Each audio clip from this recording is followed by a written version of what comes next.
Hello, welcome back to Fighting on Film and a big happy new year from me and Matt. And as I stare at our beautiful bearded king across the way in his FOF office, how have you been, Matt? It's been too long. I have been fabulous, marvelous. Had a great Christmas. Got lots of work done, as you have to in our game. Freelance being Hmm. what it is. Yep, Had a nice time with the family. Had a nice, quiet New Year's, and we published a magazine. we did, didn't we? We Yeah. did. This episode of Fighting on Film is brought to you by Real Report, the Fighting on Film magazine. This is something we've been talking about for ages, wasn't it? Mm. And we kind of just thought, well, it'd be nice to because we're both writers, Oh yeah. so we decided a little as a little extra. And originally it was going to be a Christmas extra. We were going to drop it, kind of on Christmas. We've been chipping away at that for about 3 months, and then we finally finished it just after Christmas. And it is now out on the Patreon page, the FOF Patreon page. Yeah. Now I know what you're thinking. Patreon, ooh, you're going to make us pay for that.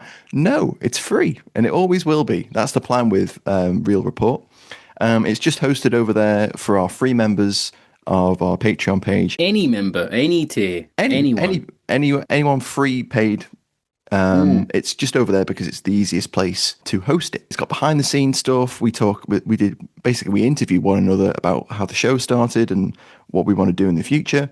Robbie wrote a great piece about the first time he saw Saving Private Ryan. I did, yeah. I wrote a piece about Tarnished Tarnished Heroes. Heroes. Yeah, really interesting kind of Dirty Dozen before the Dirty Dozen.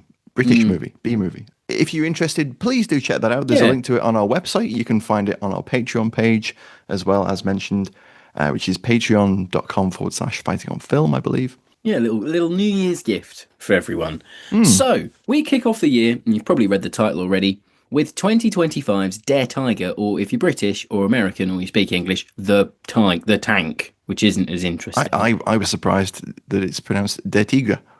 Dare So there we Tiger, are. yeah. Yeah, yeah, You've been mauled by the tiger. yeah, exactly. Um, yeah, if you're a whole Um, fan, you'll know what I'm on about. Anyway, so it was a very, very late year release last year, in between the FOF break, which yeah, was yes. really weird. This has been this. It was teased since July, I think, Yeah, when it was announced. it got spaffed out on streaming really Yeah, quick, on like really Prime, quick. of Yeah. course. But the reason why we decided to cover it first of the year, is because for a war movie, it took top three's billing on Amazon Yeah. Prime. It was number three when I last War checked. film's not done that since Warfare came out. No, no, it's a big one, and I'm quite surprised. Mm, Obviously, with streaming and Prime especially, we never really know what the viewing numbers are exactly like. no. But the top 10 is always an interesting kind of semi indicator of whether a film's doing well on there. And for a war movie to appear in the top three is interesting. Yeah, I agree with you. So we're on to the first Hypnosis of the year, or Hypnoses. The five-man crew of a German Tiger tank is sent on a secret mission far behind the fiercely contested front line. Fueled by the Wehrmacht's methamphetamine, their mission increasingly becomes a journey into the heart of darkness. Now, they say Wehrmacht's methamphetamine, but they're not Wehrmacht, they're SS They are. Abteilung for a Yes. start. But secondly, not one of them takes methamphetamine the entire movie. No, the commander does take Oh, some does he? Prevatin. He does. Oh, right. There's a little thing where he at the beginning he takes one. I thought they were mints. I thought he's he It's was got fresh in his Prevatin written on the side of it. I just I must These have lads glanced are away. knocking these Altoids back. The freshest of breath in the Freshest tiger in the fleet. Interesting that they mentioned the Heart of Darkness, which is, of course, has Apocalypse Now connotations. I wonder if they did that on purpose. I agree. So as we slide into cast, me and Matt should preface, as always, that this review will contain spoilers if you haven't seen the movie, but we probably won't get onto the spoilery heavy stuff until final thoughts. So you're safe for now. Yeah, you're safe for Yeah. now. Yeah. Right then, cast. Let's butcher some German names. We have Start of the years we mean to go on. start strong. Start strong with our strongest suit, pronouncing non-English names. David Shooter plays Philip Gerkins, who is didn't know that was his name. There was a 50-50 chance that you were going to laugh at that when I read it the other day in the FOF chat. Because Matt was like, this man's called Gherkin. It's so silly. So The Leutenant professionalism Gherkin. has stayed Oh, from year to year on this show. absolutely. People come for it. Yeah. So Lieutenant Gherkin.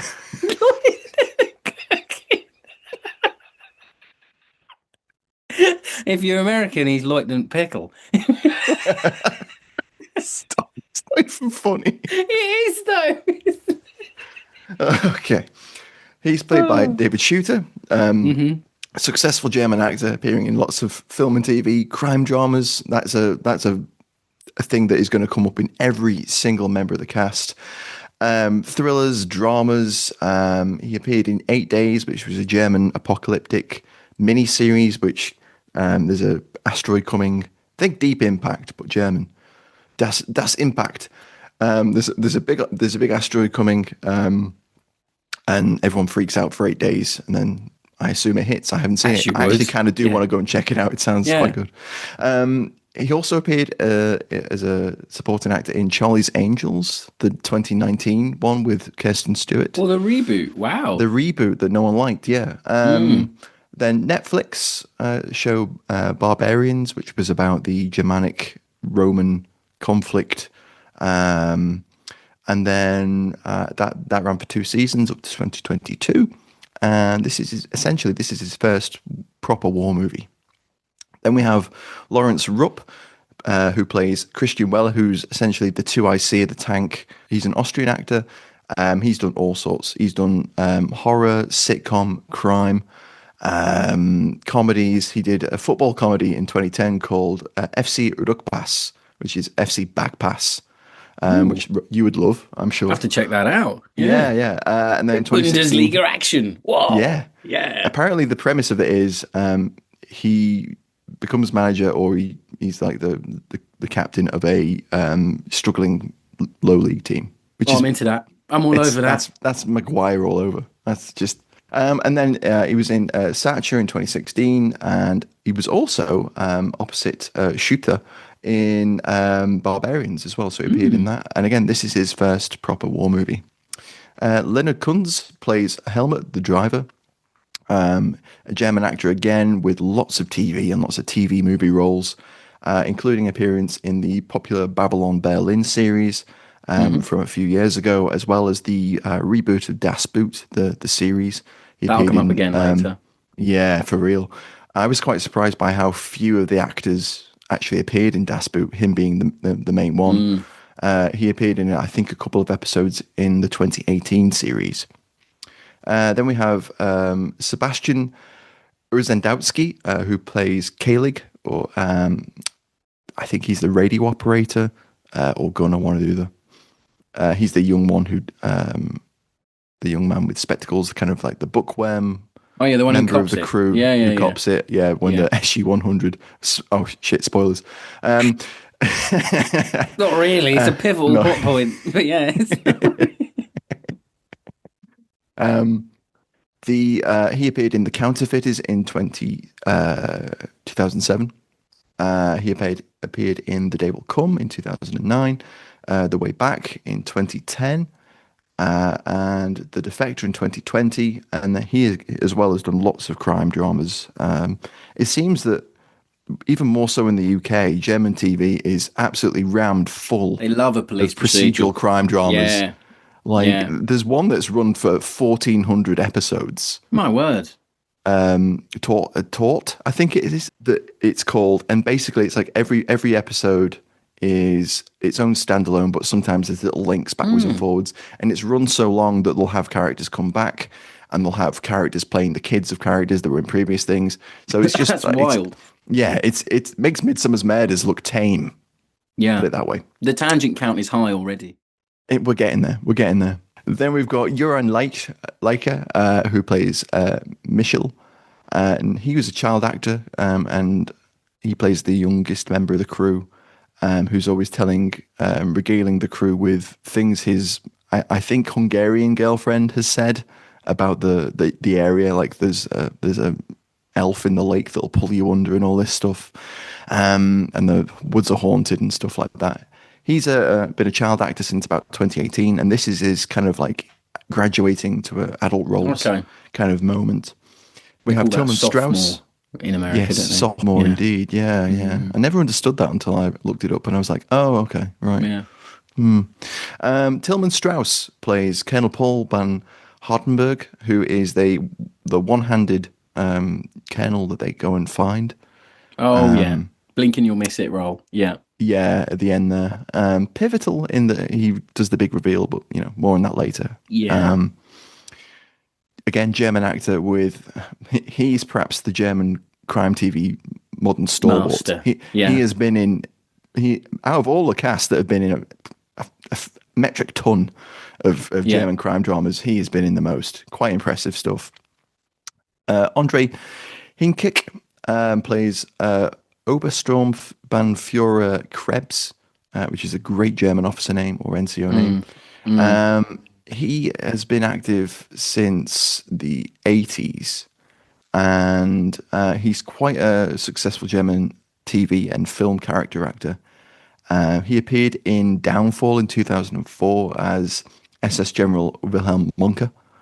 All right. Blimey. So he had a semi-prominent role in that, actually. So I Yeah. recognized his face. 2012, codename Luna. 2015, My Daughter, Anne Frank. He doesn't play Anne Frank's dad, but he is in there as a supporting cast Right. member. And he also appeared in an episode or two of the 2022 series of Das Boot. So there's only two actors in this that have appeared in Das Boot. And then finally, rounding out the cast this week, we have Arndt Schering Schönbrey, who plays Loeffler. And he's a German theatre actor. Again, has done some TV and film work as well, including 2003's Goodbye Lenin, if you remember that one, where the chap's mum is an ardent communist, and when the wall comes down, she's not too well, and he doesn't want to tell her, so he keeps up the pretense that the East hasn't fallen. No, I haven't seen that, but that sounds really good. It's actually quite a good German film from 2003. He appeared in Inglourious Bastards in 2009. He appeared in X Company, which is a series about Canadian SOE members. Yes. Yeah. That was in 2015.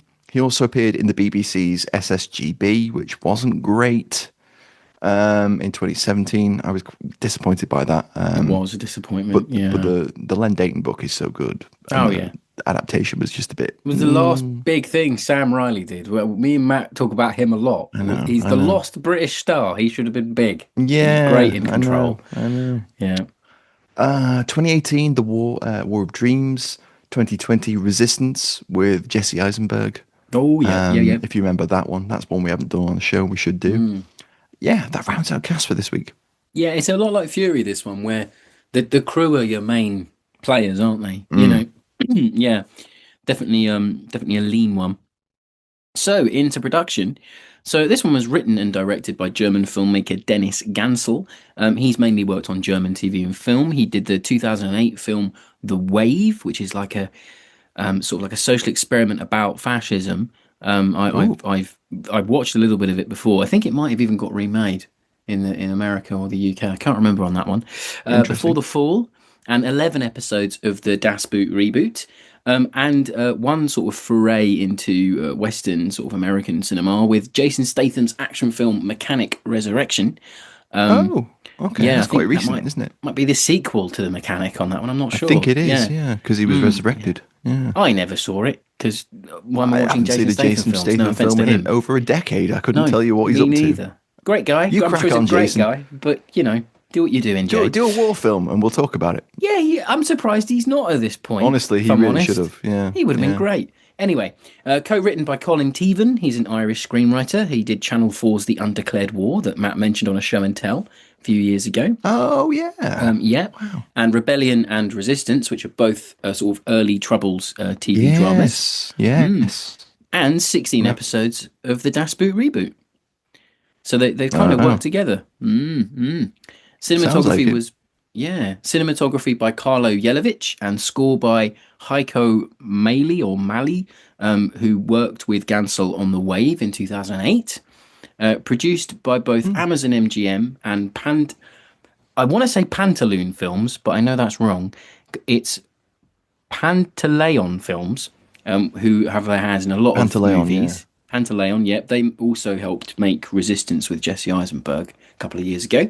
And this makes it the first full German film to be made and released by Amazon MGM, I think, since the MGM Amazon merger, I think, from what I could read and find The out. chaos that is and the whole Yeah. Paramount thing and stuff. Yeah, well, Oh, yeah. It's going to be a very I have no interesting idea. year for Warner movies. Brothers stuff's going on. I don't know what's going on. Yeah, and it received a very, very small theatrical run in Germany before dropping on Prime in early January. And we mean early January because it was the 2nd of January, so it's only been out a week and a bit. I did the Leo meme where I was like, oh, oh, Yeah, yeah. yeah. hmm I was like, oh, hmm hmm It's there it out. is. Filmed on location in Prague and around surrounding areas in Czechia. Is it Czechia now? Czechia, yeah, Czech Yeah. Republic. For those You of can us, call it Czech Republic still, apparently. That's no, I absolutely think, fine. yeah, yeah, absolutely, yeah, Yeah. it's fine. In late 2023, that was filmed on location in Czechia. So there was no box office take or earnings this week because with streaming releases, they tend not to put them out. Mm.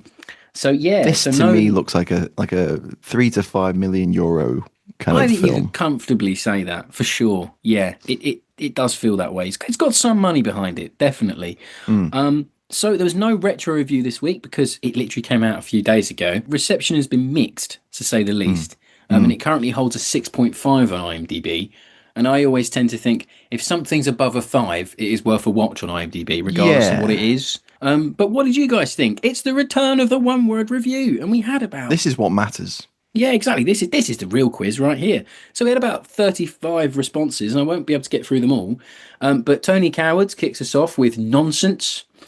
Trevor Edwards says, I hear it's a streaming release. AD Bond goes multi-dimensional. Jay McUn says, enough with Tigers. Anthony Tucker Jones says, okay. Brian Williams goes, Actung. Alistair Davidson, hallucinations. More on that later. Paul Burns goes, minefield. Adam Christian goes, what? Derek Rees, disappointing. Strategy forward, meh. Lee just put shite. Paul Marsh put interesting. John Kennedy, unrealistic. And rounding us out this week, we'll have Rupert Mangles, who put baffling. Yeah, that's about right. That's yeah. All of them are valid. Yeah, All this of them are film very, is. very valid. We're probably gonna about to get into sort of spoiler territory now. So Sort if you've been of. listening Sort thus of. far Yeah. and are concerned about spoilers, I wouldn't. The Germans lost the war. Quite famously, yes. Yeah. So, I mean, depends where you think so they lost it. Did they lose it in 42 or 43? well, let's Don't not get really into want to that. go But there. Yeah. yeah. So yeah, there'll probably be a few more spoilery bits from now on, just in case. Yeah. But yeah, I agree with many of those reviews in I many think I ways. think they're very right. And when we get towards the final thoughts, we will say more. So Actung, hatches down. It's time for the alley tally.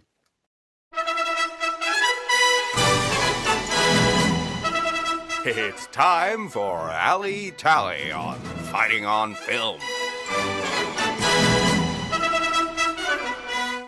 There's a tiger in it, There is. and it must be an early mark tiger for reasons that we'll talk about in your Reasons favorite we'll come scene. across lately, but Yeah. it's actually a Tiger based on a T-55 chassis that's currently housed in the Tank Museum in Rocky Cany, Czechia. Oh right. Okay. It is, yeah, yeah. Nice. Yeah, Nice. it's definitely been around for a few years because the Reddit post that I found a picture of it out on it in its museum like sort of form was from Yeah. about 10, 11 months ago. So I don't think it's Okay. new, and I couldn't find out whether it had been in any other movies.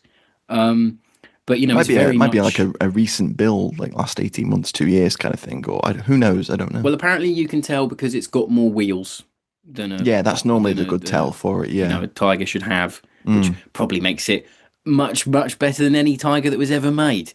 Because Probably they doesn't break famously broke down as down much if it's a every five T55. Yeah. bits. Yeah, exactly. But no, it's a good mock-up. Nothing wrong with it. Great mock-up. I thought the attention to detail on the externals and the internals was quite good. Now, I'm not going to pretend to be an expert on tigers, Yeah. Which Fury of course, levels, though, really great. yeah, good, very good. I thought the correct MG42 and the bow gun and the The coax, stockless version. the Yeah. stockless version, and the smoke discharges. I was so stoked about that. If it is That was due, like, oh. when do you ever see a cup discharger being fired on a tank? Never. And they do it like 3 times in They this. do. They love it. Earliest smoke discharger sequences ever. Really nice. Yeah. Now, I meant to do this at the beginning of the Alley Tally, and I should say that if you're new to the show and you've thought, oh, 2026, I'll listen to some new podcasts. I like war movies. Now, if you've gotten this far past all the tangential stuff that we always end up doing, Well done. If you've gotten well this done. far. It is like this most of the time, but it is good, I promise. The Alley Tally, if you're not sure what Alley is, Yes. it's cool stuff. This is Cool the kit. section where we discuss the kit, the cool stuff. Yeah. It doesn't have to be guns, it doesn't have to be vehicles, it can be kit, uniforms, everything. So yeah, smoke discharges, excellent, really cool. Superb. Yes. Decent SS Panzer uniforms for the most part. They're in their sort of black uniform. I think there was a couple of people online that said the sort of crushed hat the commander's wearing is not quite right, but he could have picked it up somewhere else. Interesting. And didn't you find out that they were the what was it? 503rd Heavy Tank 503rd Battalion. SS. They say in the film, and I Comes looked out up and it came Thailand. up. Yeah, it came back the as full- just regular Wehrmacht, and I Yeah. was like, That's then not Robin right. was like, they've 'cause got got death heads. Yeah. Which makes them SS. Yeah. yeah, exactly. And we looked more into it, and it turns out that there's also an SS unit. So 503rd. they were raised in February 44, or at least training in February 44, and they made it to the Ostfront, or one of the breakouts, and then they mainly operated King Tigers. Yes. So really, they should be in a King Tiger, which would have been really cool. They should, but I also looked it up. They did have Tigers as well, so they Yes, had they a did, smattering of yeah. everything. Der Königtiger would have been a great title for a film. It would have been cool, but then I think there isn't any running replicas, or they would have to No. make one, which then makes Yeah. the budget Yeah. like balloon. They couldn't have the Das Boot sequence then, could they? No, oh god, more on that in a minute. You've got MP40s on display. A Panzer, is it a Panzer IV Flammen tank at one point? Oh yeah, in the Stalingrad sequence. Like incredibly brief, which is cool to see. You don't really get to see it firing the flame. I think it's kind of like a bit of a trickery there. Yeah. It's but it's in definitely there. indicated that it's a Flammen Panzer Yeah, Flammen, which you don't whatever ever it is. see, Flammen Panzer. Very rarely see Panzer Flammen tank. The Germans using flamethrowers in the sequence where they're burning down the village, very on brand for Germans in the Ostfront, scorch earth policy and all that. I'm sure that'll come up later. T-34s. T-34s at the beginning, and one of the little 30mm anti-tank guns as well. Oh Or yeah, 40mm. the Sovs love to pull up to targets. They were absolutely Yes. mad lads. Yeah. Yes. More on that in a minute. Stick grenade tripwire bomb thing. Oh, that was yeah. cool. That was nice. Yeah. The little stack of stick grenades tied together with a little trip wire on them. Saying all this, there's nothing that remarkable here. It's all just No. decent enough. Decent CGI, I think. SU-100. Yeah, I thought it was a runner. Oh, really? Okay.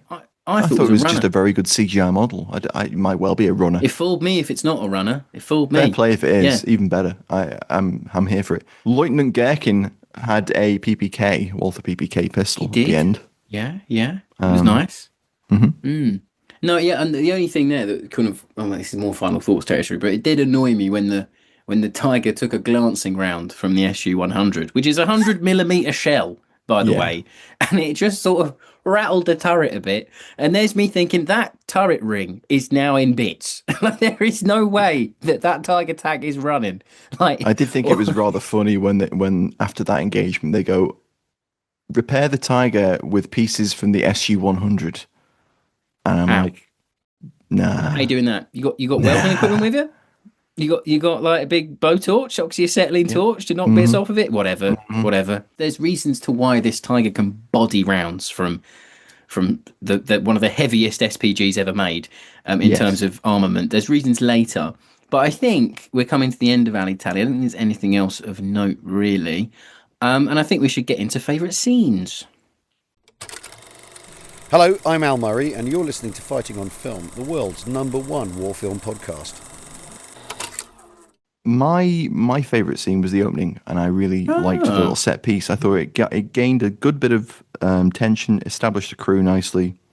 We've got a shaky commander, kind of having a little PTSD-ish flashback or whatever is going on.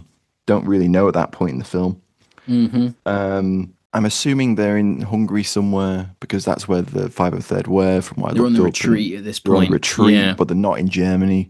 There's a nice little sequence where the infantry retreat back behind the bridge and the Tiger stays behind, which I'm like, probably wouldn't have done that, but yeah, sure, okay. Then opens fire on some approaching T-34 85s, and the Tiger bodies a couple of 85mm rounds, and I'm like, yeah, maybe. And then infantry comes up and they're cutting it down with the coax and the barrel Good gun. coax action. I do like Yeah, coax action in the movie. I do it's like quality, it. isn't it? And you get a little bit of a Fury vibe with that section. You thought, oh, okay, yeah.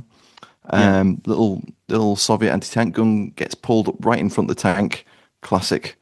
And they knock out 4 Tiger T-34s, I should say.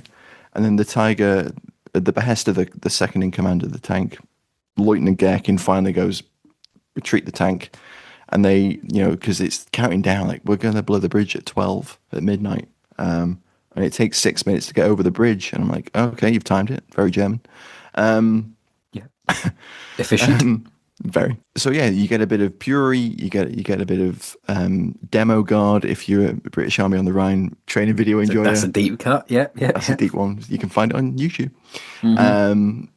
It's a damn sight more interesting than this film is. That's true. Yeah.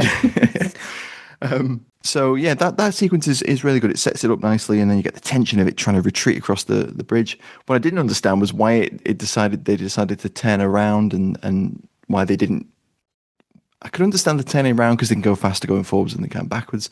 But why didn't they just reverse, turn the turret round and fire backwards with the coax? yeah. That would have been cool. Because they keep taking rounds even as they're retreating down the bridge, and then it kind of flames start lapping inside the tank, and we cut away for reasons we find out at the end of the film. So yeah, that was pretty good scene. Yeah, it's a good opener. I must admit, it's like a Decent set cold piece. like a hard open, hot open. Not a cold open. It sort of set you up for more, and then didn't really give you much more. It was a bit weird. So my favourite scene, and this it was not really my favourite scene. It was kind of my most sort of head scratcher. Third, 3/4 of the way in ish, because this movie's very long. They encounter an SU-100 for the first time in a woodland, and it sort of takes a shot at them, and it glances off the turret. Then a gang of T-34s, that's the official term, come out of nowhere, 3 of them, and they decide to retreat through some woodland, and then the commander decides not to hide in the brush, but to go into a riverbed to hide out. Snorkel the tank. Snorkel up the tank. We did this in training, which would make them one of the really early Tiger units to be trained on the river fording. Yeah, which is because only the early mark of Tiger could do that because it had the seals and stuff. Exactly. So only just under 500 early Tigers were designed to ford rivers up to 15 feet. 4 meters. Yeah. So no, 15 feet originally. Then models that was scrapped, and then all models afterwards were up to 4 feet. Oh, okay. To save money. I read 4 meters. I assume that's nearly 15 feet anyway. But yeah. Yeah. So, but I could find no evidence of this ever happening in battle, ever happening in like running a tiger. Never ever came up. I don't think anyone ever tried it. I doubt they ever did. Why would you? What they do in the film. Exactly.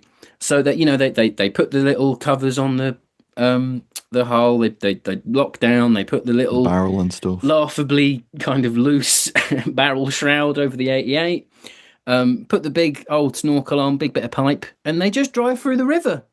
And they're on the riverbed, and you get this really, actually quite cool CGI shot of it in the riverbed. Fish going by. With all the moss and stuff around it, yeah.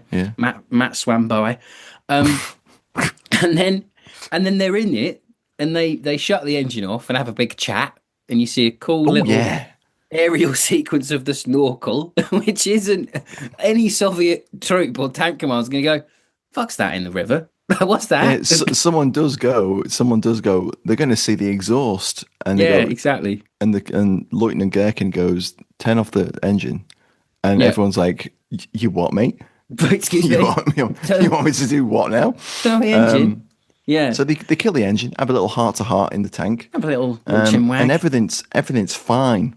Because that riverbed is made of concrete and can sustain the weight of a tiger tank. Of course, there's not sinking in the riverbed or anything like No, that. no, absolutely no concerns about the engine restarting at all because German precision. Oh God, exactly. Yeah, the Tiger tank known for its mechanical prowess. Nothing What ever if the went wrong to a slave Tiger. labor that constructed the Tigers hadn't made the seal on the turret ring strong Yeah, enough? What if that had been compromised because they did sabotage things? more needs to be known about the makings of tigers and built on the backs of slave labor. More needs to be said about that. Very, very true. But it's a bit of a ridiculous scene. And then it's a bit of fake jeopardy where you think, oh my God, there's Yeah, the water all going to come in and drown them all. And I kind of wish it had, really. because But it does start to sort of drip in, doesn't it? And they start the engine, and they're like, "Oh, start the engine," and they start the engine, and it works fine, they're all and fine. it Yep. trundles, and then he goes, "Take us across the river. Don't take us back across the river. Take us across to the other Yeah, side." they're fine. But And they're it fine. just, watching it in real time was wild because I think I messaged Matt about 5 times going like, what is going on here? What is going on here? So to kind of The explain funny that, thing is, you dislike this more than the sequence in Zissou 2, where they literally like explosively flip a tank over over because that two movie sandbags. yeah, because that movie's not trying to be a serious flick. This I is. know. This has got way more of a serious tone than that's got Oh, going on. I know. So, Totally but to agree. explain why this happens, I think the best way is to slide into final thoughts really quickly and explain the movie's big MacGuffin, the big Okay, thing. let's do So, it. do you want to do it, Matt? Because I really hate this as a movie trope. So don't Okay. let me explain it because I'll go off on one. Let me go off on one after you've explained it. All right. Yeah. So, basically, what happens is, they finally arrive at where they're trying to get to. It's a secluded spot behind enemy lines, but they don't really see any Soviets once they dismount. Yeah, spooky. There's They not many of them around. Yeah, they Yeah, enter a woodland and there's like paratroopers hanging from parachutes, German yeah, ones, and it's like, oh, at this point in the film's still trying to string you along, and it's like, yeah. oh, they must have been a previous attempt to rescue this really important colonel who knows things. Big apocalypse now vibes on that one. Then you get into this little bunker, and there's a group of people having like a little end of the apocalypse, end of the world, end of the Dance. Reich Yeah. party. Slight Shining vibes on that bit, but It's like that bit in Downfall where they dance swing yeah, dance. Yeah, it's swing. a bit like that. Yeah. There's a weird vibe in there. They're Yeah, all like vibes are dancing. off. Vibes are off. And German NCO takes Lieutenant Gherkins down to see the colonel. The colonel is someone who's known for a while. It's hinted at, and he gets in there, and it's a weird room with like with a very gothic shaped fireplace, which is a furnace. And then there's a fully laid out table with what looks like a fairly ornate, elegant meal. And he's like, "Sit down, have some food with me." And Lieutenant Gherkins is like, "No, we need to get a move on because It's the like, war's come not on, going great, mate. come on. Yeah. I'm here to find you." And he goes, "Yeah, I know you are." And he's like, "Well, how did you know it would be me?" And he was like, "Because you're already having a hallucination, mate. You're in a burning tank on a river in Hungary on a bridge that's collapsing." And he's like, nah, we're on a mission. We need to get you back. Doesn't believe him at all. And and the film does this great thing. Because the clues, to be fair, the clues have been subtle thus far. The film does this thing where it flashes through all the subtle clues of the bits where like, oh, the bodies inside the burnt out SU-100 are already really burnt and decayed. They wouldn't have decayed that quickly. The screaming is exactly the same screaming I heard in Stalingrad when I gave the order to burn that building, that factory full of children and women down. And Yeah, I know, lots of right? other little visual and audio cues that are kind of like if the film flicks through. But yeah, it didn't lead into that hard enough for the viewer Back then, No, sorry to jump in, no, sorry, no. but I that really totally annoyed agree. me. This is the thing, That and that's what I really mean. annoyed me. It's subtle, but almost to a fault. Too much, too subtle. They Yeah. kind. I know I know exactly what they're going for. They're going for a kind of the bunker slash the keep vibe, where it's all Yeah. kind of like Yeah. this is really dark. It's the end of the war. Everything's going really badly. The Nazis are doing horrendous things. We're in a deep dark forest. Creepy things are happening. Everything's kind of a little bit supernatural. Yeah. Yeah. It doesn't Surreal quite is come the off. word. Yeah, Yeah. it doesn't quite come off. No. Yeah, and then you find out it's a premonition, pre-death premonition, and none of Yeah, it mattered. And that's his where, his sorry, no, sorry, his family have been killed in the raid in on Hamburg. the raid Yeah. on Hamburg, in fire. There's fire on the bridge. There's the flame tank. There's the fire in the village where the screams from inside the church are the same as the ones from inside the factory. See, that's where the movie just lost me because I hate that in any show when it's done badly, and I think personally this was done badly. Like I love Life on Mars, Ashes to Ashes, and that is a whole thing, a mental construct in someone's head that they've come up with because they're nearly dying.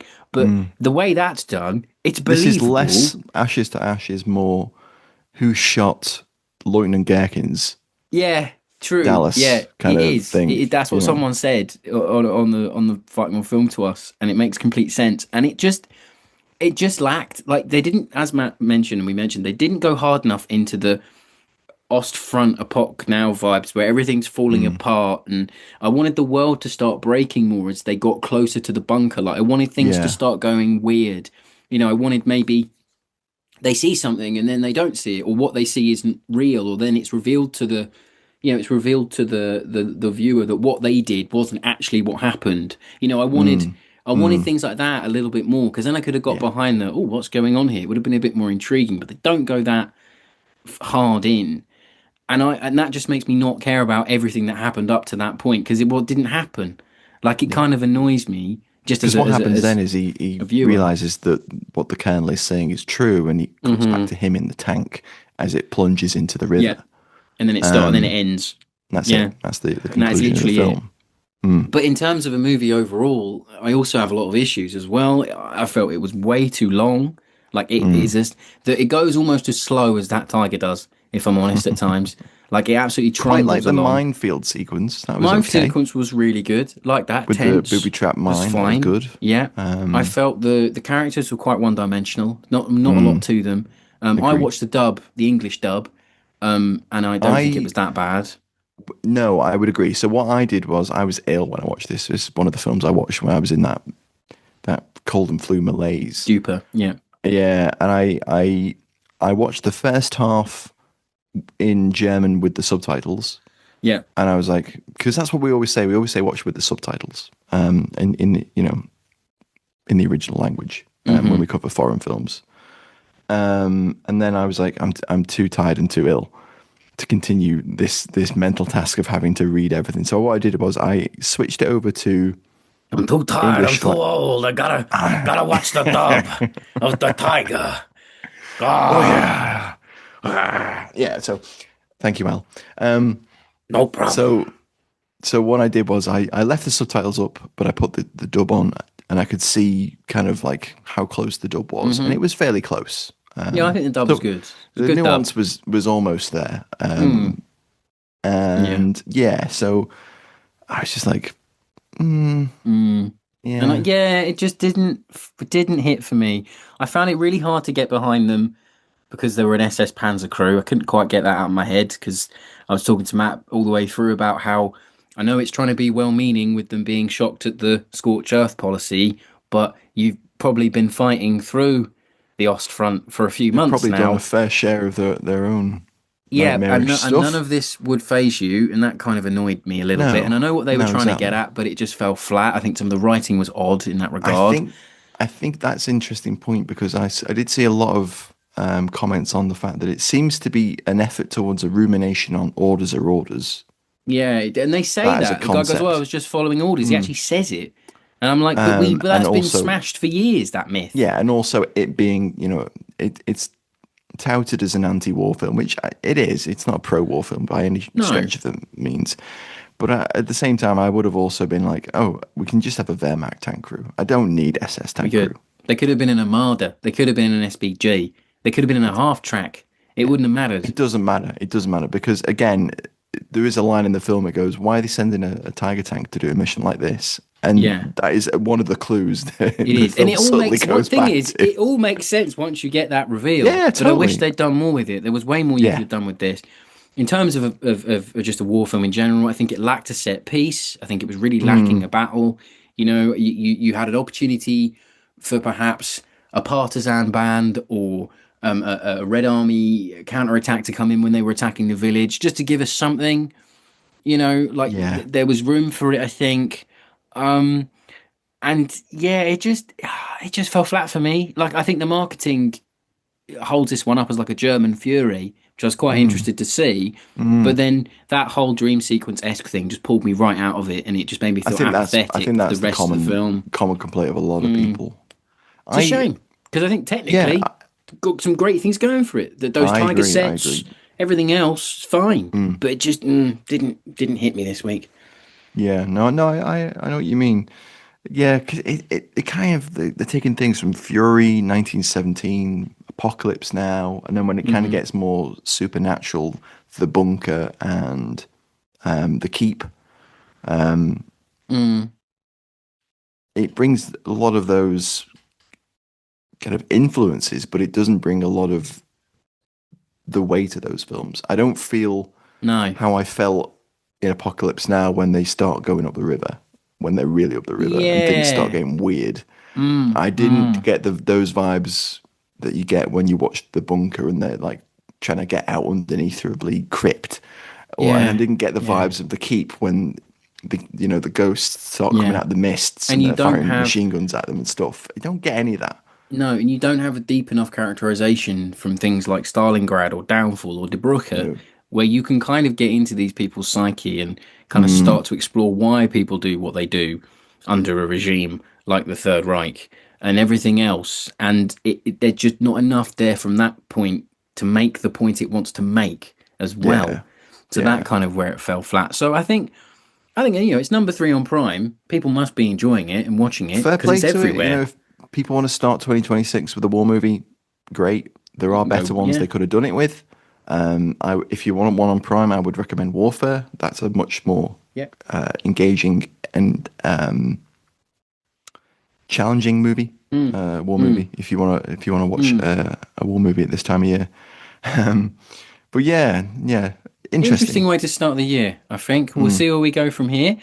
So before we get into the large question, next week's film will be the Patreon pick, and we just totted up the tally of the scores before we started the show, and I won the first one of the year, which is rare. Haven't won for a Sensational, while. Which sensational my stuff. pick is 1999's Three Kings, post Gulf War vibes with George Yeah, Clooney, Ice Cube, and Spike Jonze. and Incredible! Mark Wahlberg. And Mark Wahlberg. Can't wait to dig into that one. I really like that one. So, yeah, do join us next week for Three Kings. But it's time for the first large question of 2026.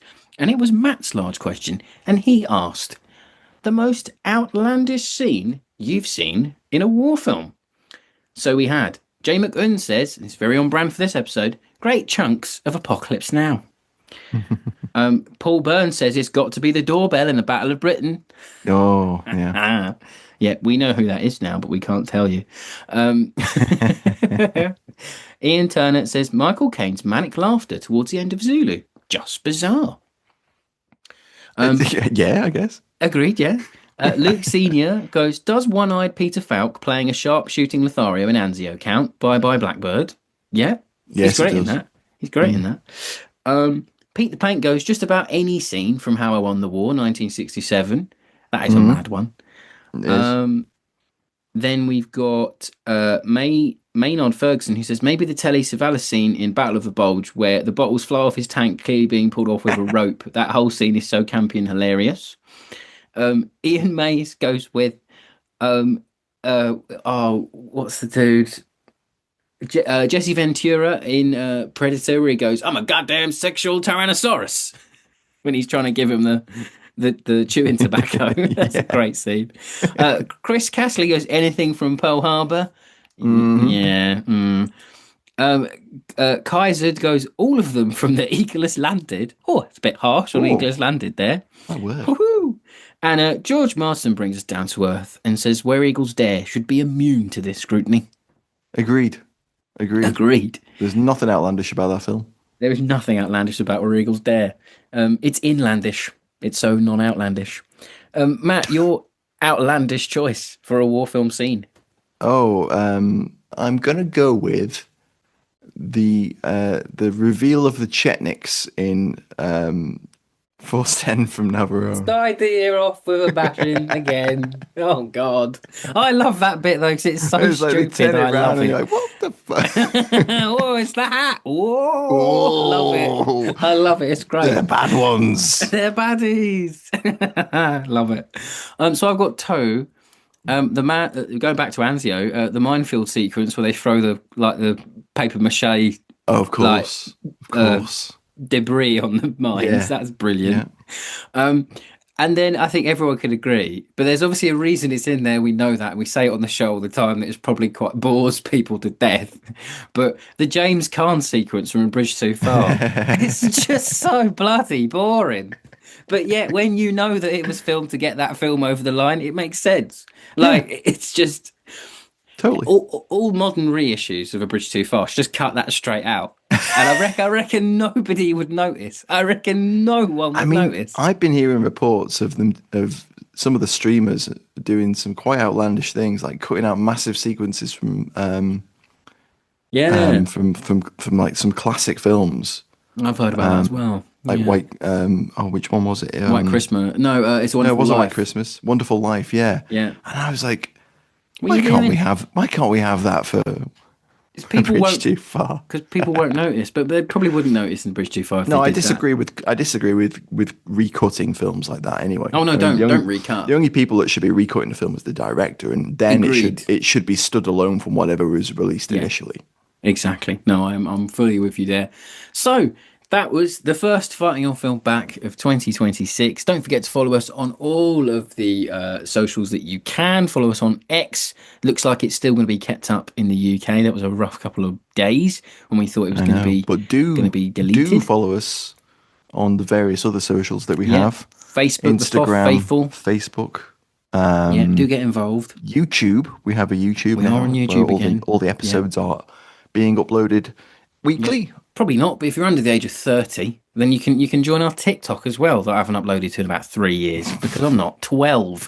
So on that bombshell, do join us again next week. And don't forget to go and download issue 1 of Real Report as well, which is out on our website and Patreon page.